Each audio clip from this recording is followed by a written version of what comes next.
প্রহসনের দেশে বসবাস করছে দেশবাসী, এমন মন্তব্য করে বিএনপির যুগ্ম মহাসচিব রুহুল কবির রিজভী অভিযোগ করেছেন, কেবলমাত্র হয়রানি করতেই দলের ভারপ্রাপ্ত মহাসচিবের বিরুদ্ধে মিথ্যা মামলা এবং গ্রেপ্তারি পরোয়ানা জারি করা হয়েছে।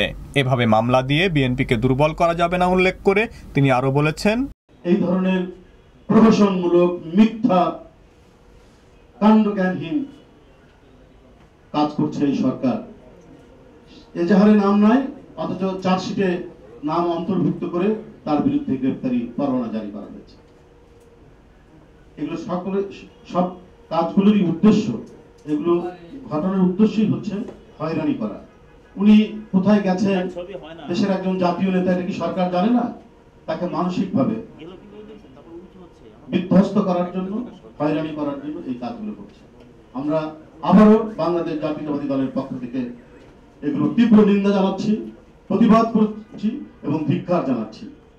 এই মামলার বেড়া জাল দিয়ে, চক্রান্ত জাল দিয়ে কোনোদিনই কোনো স্বৈরাচারী সরকার, স্বেচ্ছাচারী সরকার, খুনি সরকার টিকে থাকতে পারেনি। সোমবার সকালে রাজধানীর নয়াপল্টনে দলের কেন্দ্রীয় কার্যালয়ে এক সংবাদ সম্মেলন চলাকালে রুহুল কবির রিজভী এসব কথা বলেন। বর্তমান সরকারের নানা কর্মকাণ্ডের সমালোচনা করে বিএনপির ভাইস চেয়ারম্যান শাহ মোয়াজ্জেম হোসেন বলেছেন, ক্ষমতাসীন সরকার তারেক রহমান আতঙ্কে ভুগছে। তিনি সরকারের প্রতি প্রশ্ন রেখে বলেছেন, আপনারা যদি ভালো কাজ করে থাকেন তাহলে তারেক রহমানকে দেশে আসতে দিন এবং সুষ্ঠু নির্বাচনের ব্যবস্থা করুন।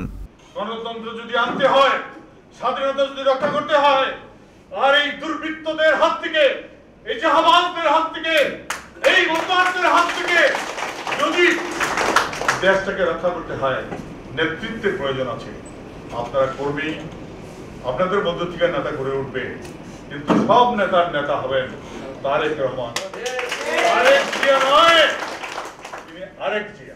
সোমবার দুপুরে জাতীয় প্রেস ক্লাবের কনফারেন্স লাউঞ্জে বিএনপি চেয়ারপারসন বেগম খালেদা জিয়া এবং সিনিয়র ভাইস চেয়ারম্যান তারেক রহমানের ৭ম কারামুক্তি দিবসের আলোচনা সভায় তিনি এসব কথা বলেন।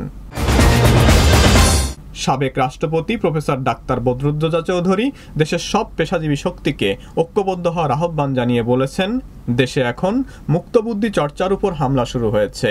বিশিষ্ট শিক্ষাবিদ ডক্টর মাহবুবুল্লাহর উপর হামলার নিন্দা জানিয়ে তিনি আরো বলেছেন, আক্রমণ হয়েছে, এর ফলে সমস্ত মুক্তবুদ্ধি চর্চার উপরে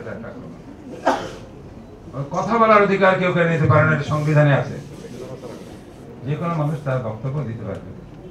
এটা সংবিধানের উপর আক্রমণ, এই শর্তে যেহেতু এটা একজন মানুষকে কথা বলার জন্য তাকে আক্রমণ করা হয়েছে এবং এটা কিছুতেই গ্রহণযোগ্য নয়। আজকে সবাই মিলে সমস্ত পেশাজীবী সরকার